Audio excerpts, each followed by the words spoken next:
For those of you who are fanatical about realism and who want more control over the look of realism in your projects, this movie is for you. Although I'll only be scratching the surface. If your brain hurts in a few minutes, don't worry, this stuff makes my brain hurt too. Speaking of your brain, I first have to explain that your brain does not perceive light the way it really is. Your eyes have a built-in gamma correction curve which allows the brain to see more detail in the shadows compared to detail in the light areas.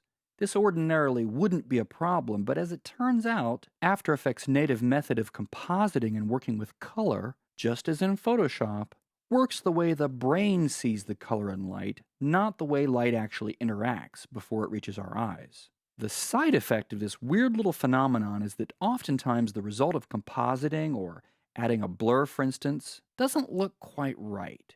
It also makes adjusting levels and things like that work in weird ways that should be much easier to deal with.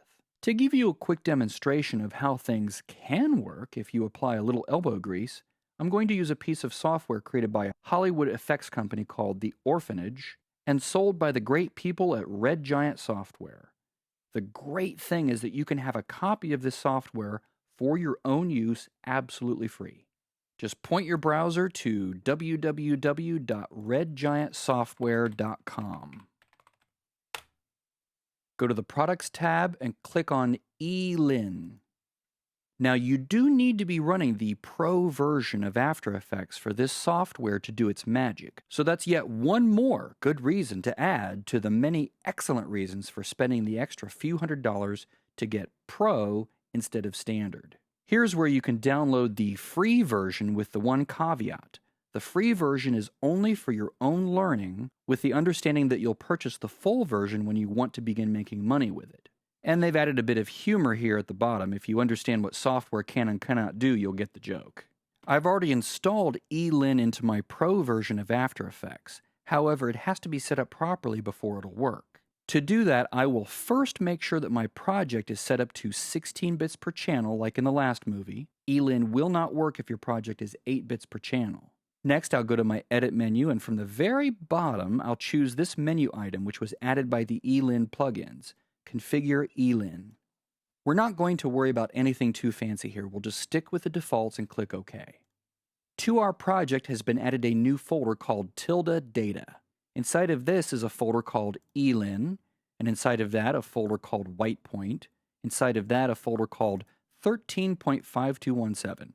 Don't touch any of these folders. Just collapse them and forget that they're there. Elin is going to use the information inside this data folder as a reference guide when it performs its transformations. Instead, open up the High Dynamic Range comp and play it back. You should notice that the tennis ball moves around only somewhat convincingly, partly because it's lit all wrong, but that's neither here nor there for our purposes. I used some expressions to get this tennis ball to bounce around the comp window, which you don't have to know anything about just yet. We'll cover expressions later on in the tutorial. Stop the ball when it's at a point of great motion. For my comp, it's right at 2 seconds and 20 frames. The motion blur that's been applied is rendered only somewhat convincingly. This is not how this ball would look if it were moving across the sky in real life. The problem is in the way the blur is being rendered as it transitions from opaque to transparent. To fix this, let's force all of this compositing and motion blur to occur in what's called linear color space, which matches what happens in real life outside of our eyes and our brains. To do this, I'm going to apply an effect called Vid2 Elin from my Elin Effects submenu. Vid2 Elin, there it is. I'll apply this to each of my 2 bottom layers.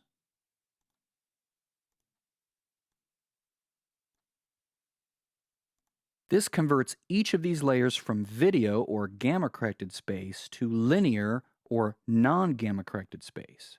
And then we'll apply to this adjustment layer the Elin to vid effect to map the result of the compositing of the bottom 2 layers back into video space, which is what we normally work and play in inside of After Effects.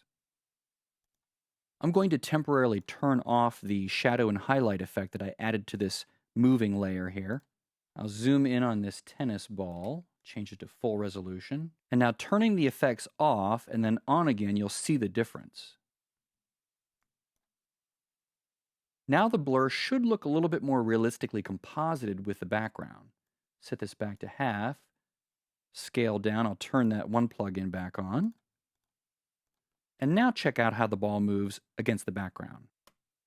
The blur is more accurately composited against the moving sky in linear color space, which allows it to blend more naturally at the start and stop of the blur. This is just the tip of the iceberg when it comes to high dynamic range working environments like Elin's linear space. And I could spend hours demonstrating all the advantages and ways to use it. However, we do need to move on to other fun things in After Effects. If you want to know more about high dynamic range compositing and how Elin functions and why most major Hollywood special effects companies do most of their compositing in linear color space, I suggest you read the excellent documentation that comes with the freely available Elin suite of plugins at Red Giant Software.